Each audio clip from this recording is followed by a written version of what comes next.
Graça e paz a todos os irmãos, todas as irmãs. Seja bem-vindo ao nosso canal. Estamos aqui mais uma vez, gravando essa aula hoje, um domingo pela manhã. Temos o prazer de sermos instrumentos de Deus para que a palavra de Deus chegue até a sua casa, até a sua vida. Nesse domingo estamos iniciando o quarto trimestre de 2020, o último trimestre do ano de 2020, e temos aqui a nossa revista. Estaremos usando a revista da CPAD, Os Princípios Divinos em Tempos de Crise. Se você tiver a oportunidade de adquirir a sua revista, ou se quiser entrar em contato conosco para adquirir conosco, talvez consigamos atendê-los, Você que é membro dessa igreja, dessa casa, pode mandar sua mensagem aí e, se você quiser, procuraremos atendê-lo. Amém? Bem, nós vamos ver através desse trimestre que mesmo em tempos difíceis, Deus tem os seus projetos, Deus tem os seus caminhos para reconstrução, restauração e crescimento na área material, mas principalmente no âmbito espiritual. Vamos perceber que nos momentos mais difíceis, Deus sempre nos impele a orar mais, a buscar mais a sua palavra, a buscar mais a sua face, para que nós possamos alcançar os projetos de crescimento que Ele tem para a nossa vida. Porém, Deus jamais abrirá a mão dos princípios que Ele nos deu em sua palavra para nortear a nossa vida cristã. Não é porque a fase é difícil, não é porque o momento de repente é de restrição, que Deus vai abrir mão dos princípios de santidade, de busca, de santificação, de procurarmos nos orientar sempre na sua palavra, de orarmos a Ele. Muito pelo contrário, nos momentos difíceis é que nós vamos ter que nos empenhar ainda mais em buscar a face do nosso Deus. O estudo desse trimestre é baseado no livro do profeta Daniel, cujo nome significa Deus é o meu juiz. Nós vamos ver que Deus levanta Daniel exatamente num período em que ele vai estar cumprindo o juízo profetizado através do profeta Jeremias sobre o povo de Judá e de Benjamim, propriamente dito, o reino sul, do povo de Israel, que já estava dividido em reino sul e reino norte, e agora o juízo vai vir sobre o reino sul, por terem abandonado os princípios divinos, por terem se afastado de Deus. O profeta Jeremias vai profetizar, e o livro do profeta Daniel, o contexto do livro do profeta Daniel é exatamente esse, o momento em que o povo de Judá e a tribo de Benjamim passam 70 anos sobre o cativo babilônico, dos medos, dos persas, e nós temos diversos assuntos para abordar neste trimestre, do livro de Daniel. Vamos passar praticamente todo o livro de Daniel estudando nesse trimestre, e nós vamos ver que o livro vai narrar os eventos a partir da primeira invasão de Jerusalém até aproximadamente o terceiro ano de Ciro, do rei Ciro. O livro, o conceito histórico, está todo vinculado à Babilônica, durante o cativeiro. A gente vai ver no livro do profeta Jeremias, capítulo 25, versículo 11, que vai nos dizer assim: e toda esta terra virá a ser um deserto e um espanto, e estas nações servirão ao rei da Babilônia 70 anos. Vemos então que o cenário em que vivia Israel nesse período era de crise em todos os sentidos. Nada que um dia fora construído existia. Só havia um povo que fora escolhido por Deus, sendo subjugado por juízo divino. E nesse contexto, Deus vai levantar os seus profetas para trazer uma restauração ao povo, não só física, como dos muros, dos templos, mas, como eu falei, principalmente espiritual. Se formos ver, esse contexto se aproxima muito do que nós vivemos hoje também. Vivemos um contexto de crise, de pandemia na área da saúde, de restrição. E a pergunta é: como está a nossa vida com Deus durante esse momento? Esse momento ele serviu para nos aproximar de Deus, ou aproveitamos esse momento, alguns, para nos afastar de Deus, aproveitar que as igrejas ficaram um bom tempo fechadas e alguns, infelizmente, entenderam, que talvez fosse possível viver distante de Deus. E, infelizmente, muitos se perderam, estão se perdendo por esse momento. E eu creio que Deus, como fez na época do profeta Daniel, faz ainda hoje, e tem levantado homens e mulheres de Deus que estão dispostos e dispostas a buscar a Deus, a orar pela nação, a orar pelo povo. E Deus certamente tem um projeto já pronto, e esse projeto já está acontecendo, de restauração nesses dias. Amém? Nessa primeira aula, como tema central, temos a necessidade, o poder e a eficácia da oração através da vida de Daniel. Nós hoje estamos aí no dia 4 de outubro, e a nossa lição hoje tem como tema: Daniel ora por um despertamento. Nosso textuário está no livro de Tiago, capítulo 5, verso 16, que diz assim: confessai as vossas culpas uns aos outros e orai uns pelos outros, para que sareis. A oração feita por um justo pode muito em seus efeitos. Devemos, nesse tempo, como falei, orar uns pelos outros, para que sejamos sarados, porque a oração do justo pode muito em seus efeitos. A verdade prática diz que o crente dedicado à oração pode exercer influência no céu, na terra e até contra os poderes malignos. Nossa leitura bíblica em classe está no livro do profeta Daniel, no capítulo 9, versos 1 ao 3, capítulo 6, versículo 10, capítulo 2, versos 17 ao 19, e no livro de Esdras, capítulo 1, versículo 1 ao 5. Bem, temos aqui que o povo de Israel foi levado cativo à Babilônia por volta do ano 606 a.C. Nessa ocasião, Daniel era muito jovem, tinha um adolescente por volta dos seus 15 anos.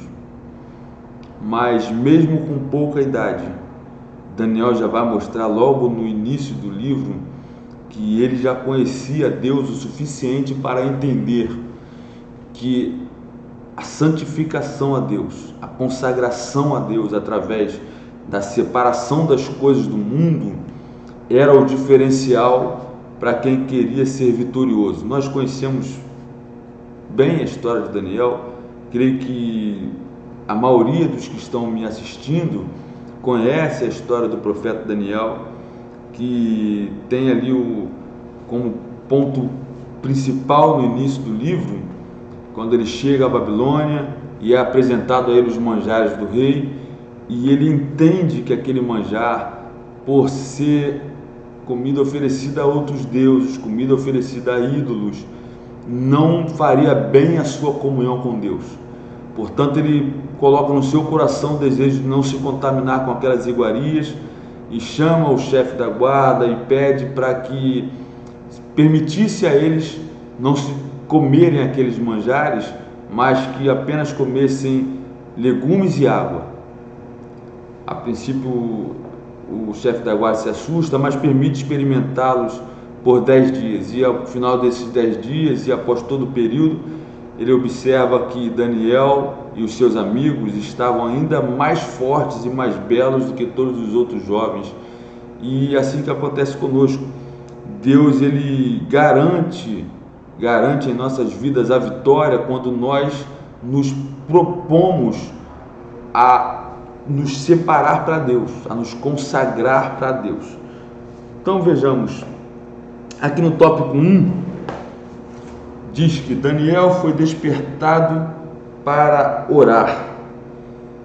Ali o profeta Jeremias, capítulo 29, versículo 10, só para você estar bem contextualizado, o livro do profeta Jeremias 29, 10 diz assim: porque assim diz o Senhor, certamente que passados 70 anos na Babilônia, vos visitarei e cumprirei sobre vós a minha boa palavra, tornando-vos a trazer a este lugar.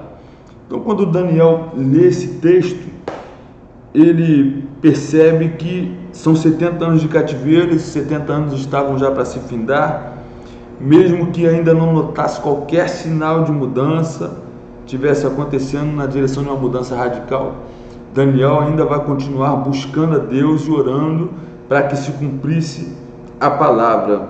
Então a Bíblia vai dizer que ali no capítulo 9, do 1 ao 3, que Daniel começou a orar com jejum, cobrindo-se de saco de cinza em sinal de profunda tristeza, e orou com perseverança. Daniel vivia uma vida de consagração a Deus, muito pela sua oração. Daniel não se misturou com o paganismo e vivia conforme sua consciência no temor do Senhor. Pensa bem, Daniel chega na Babilônia por volta dos 15 anos e vai passar toda a sua vida na Babilônia.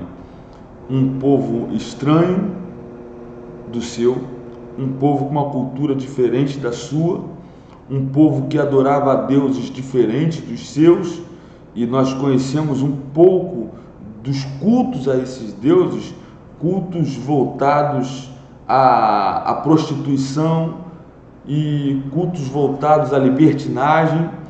Talvez tudo que um jovem na sua idade, no auge da sua juventude, procuraria curtir. Mas Daniel, mesmo estando distante de todos, ele vai sentir que mesmo que ele estivesse distante até mesmo do templo do Senhor em Jerusalém, ele sentia que Deus estava perto dele. E quanto mais ele se aproximava de Deus, mais ele tinha da parte de Deus as revelações, mais ele tinha os livramentos, mais ele tinha comunhão com Deus. E a mesma coisa, a mesma situação acontece nos nossos dias. A questão é até que ponto estamos propensos ou dispostos a estarmos vivendo no mundo. É trabalho, é escola, é faculdade, são amigos, né? Porque temos a nossa vida social, são vizinhos. Até que ponto estamos dispostos a estarmos nesse contexto e ainda assim dispostos a nos separar daquilo que não agrada ao Senhor? Nós estamos no trabalho, e no trabalho tem de todo tipo de conversa, todo tipo de planejamento, de festas, e até que ponto estamos dispostos a dizer não, isso não é para mim, isso não faz bem para a minha vida espiritual com Deus, isso me afasta de Deus. E se estivermos dispostos, quanto mais dispostos estivermos e quanto mais abrirmos mão dos prazeres da carne para a comunhão com Deus, mais também, assim como Daniel, nos aproximaremos de Deus, mais teremos revelações das profundezas de Deus, mais teremos a mão de Deus sobre a nossa vida.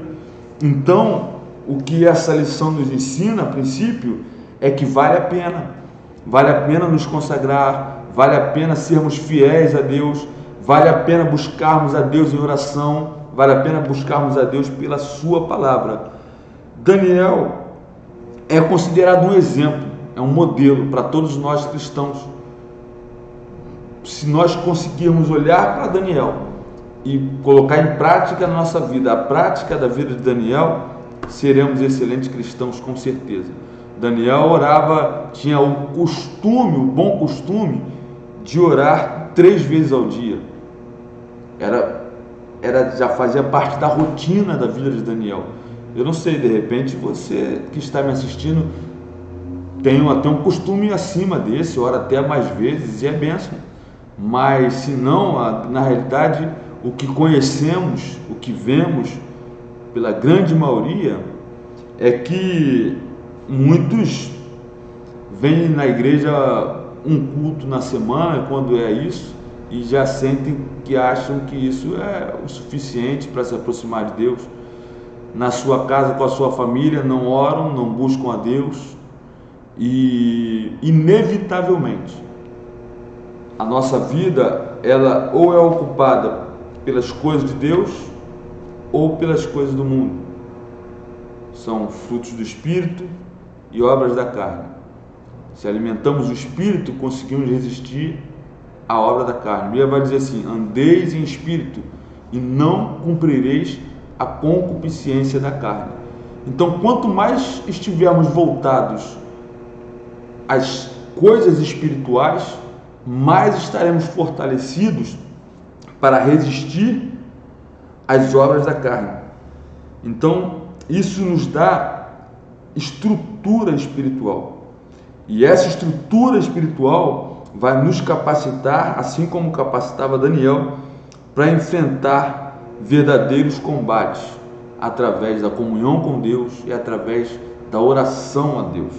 Nós vamos ver, por exemplo, que os príncipes que estavam junto com Daniel, e Daniel estava acima deles, queriam derrubá-lo de qualquer forma, mas não encontravam em Daniel dolo algum, não encontravam nele falha alguma, erro algum, até que perceberam que Daniel tinha uma comunhão tão intensa, tão intrínseca com Deus, e que Daniel orava 3 vezes ao dia, e tentaram buscar Daniel nesse ponto, fazendo que o rei assinasse um decreto, que o rei Dario assinasse um decreto que só se deveria orar, só se deveria fazer qualquer coisa buscando a Deus se fosse aos deuses da Babilônia.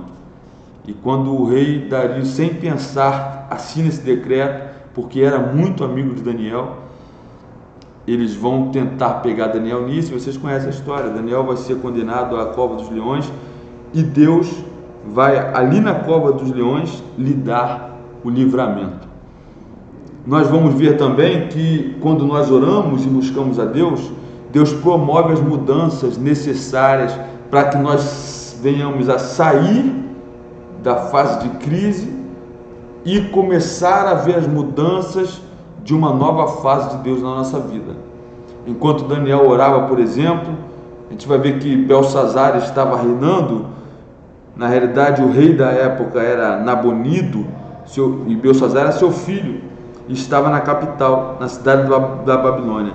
Então Belsazar organiza uma festa, e no meio daquele banquete, Belsazar manda trazer todos os cálices, as taças que estavam no templo de Deus em Jerusalém, quando a Babilônia invadiu, e agora eles começam a comer e a beber naqueles vasos santificados a Deus. Isso está no livro de Daniel, capítulo 5. Então, enquanto ele está ali, Belsazar agora vai ver uma mão escrevendo na parede, e essa mão vai escrever Mene, Mene, Tekel, Parsim. Mene significa Deus contou o seu reino e acabou. Tekel vai dizer pesado foste na balança e achado em falso. E Parsim, dividido é o teu reino e dado aos medos e aos persas. Naquela mesma noite, Belsazar vai ser morto, e ali o reino persa se inicia. Então, enquanto nós oramos, enquanto nós buscamos a Deus, nós vemos que Deus começa a trabalhar em nosso favor. E isso aqui foi o início da mudança, da saída do reino babilônico para o início do reino medo-persa. Respostas às orações de Daniel, temos no tópico 2. Daniel havia orado, lembrando-se da promessa de Deus registrada pelo profeta Jeremias: vos visitarei, como lemos em Jeremias 29:10, e cumprirei sobre vós a minha boa palavra, tornando-vos a trazer a este lugar. Daniel lia isso na palavra de Deus e ele sabia que Deus era fiel para cumprir a sua palavra. E ele orava sempre nesse sentido, nesse propósito: Senhor, tu prometeste que irá nos trazer de volta, cumpra a tua palavra. Daniel sabia que tinha sido pelo pecado do povo, Daniel sabia que o povo tinha errado, mas havia uma promessa de restauração da parte de Deus para o povo de Israel. O que a Bíblia diz realmente? A Bíblia diz o seguinte: no primeiro ano de Ciro, rei da Pérsia, para que se cumprisse a palavra do Senhor pela boca de Jeremias, isso está no livro de Esdras, capítulo 1, do verso 1 ao 3. Despertou o Senhor o espírito de Ciro, rei da Pérsia, o qual fez passar pregão por todo o seu reino, como também por escrito, dizendo: assim diz Ciro, rei da Pérsia: o Senhor, Deus dos céus, me deu todos os reinos da terra, e ele me encarregou de lhe edificar uma casa em Jerusalém, que é em Judá. Quem há entre vós de todo o seu povo, seja seu Deus com ele, e suba a Jerusalém, que é em Judá, e edifique a casa do Senhor, Deus de Israel. Ele é o Deus que habita em Jerusalém.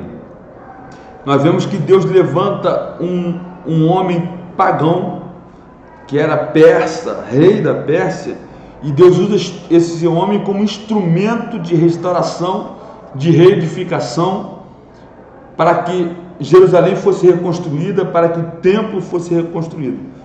Deus tem os seus caminhos. Deus usa quem Ele quer, da forma que Ele quer, da maneira que Ele quer. Às vezes a gente tenta imaginar como Deus vai fazer para que essa fase passe.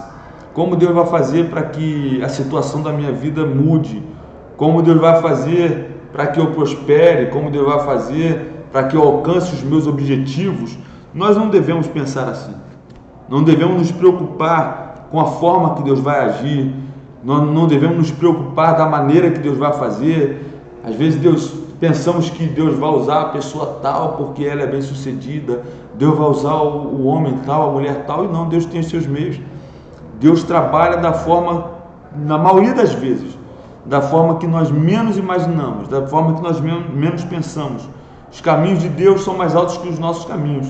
Os pensamentos de Deus são diferentes dos nossos pensamentos. A única coisa que sabemos é que o agir de Deus e a vontade de Deus é boa, perfeita e agradável. Então nós precisamos apenas descansar nele. Nosso papel é orar, é clamar, é crer que Deus vai fazer, é crer que Deus vai cumprir a sua palavra. E a palavra de Deus diz que a vontade de Deus está na nossa riqueza, no nosso bem-estar. A vontade de Deus é a que nos enriquece, não nos acrescenta dores. Então descansemos em Deus, descansemos na palavra do Senhor, sabendo que Ele irá agir em nosso favor de bom grado. Amém? Vamos lá. Conforme essa declaração de Ciro, estava cumprida a promessa divina dada através do profeta Jeremias, como lemos. Mas tudo foi como diz a Bíblia em Efésios 3:20, tudo muito mais abundantemente além daquilo que pedimos ou pensamos. O que aconteceria? Todos os judeus seriam liberados para voltarem a Judá, caso quisessem. Receberiam ainda permissão para reedificar o templo, e ainda todas as despesas da construção do templo poderiam ser tiradas dos tributos de além do rio.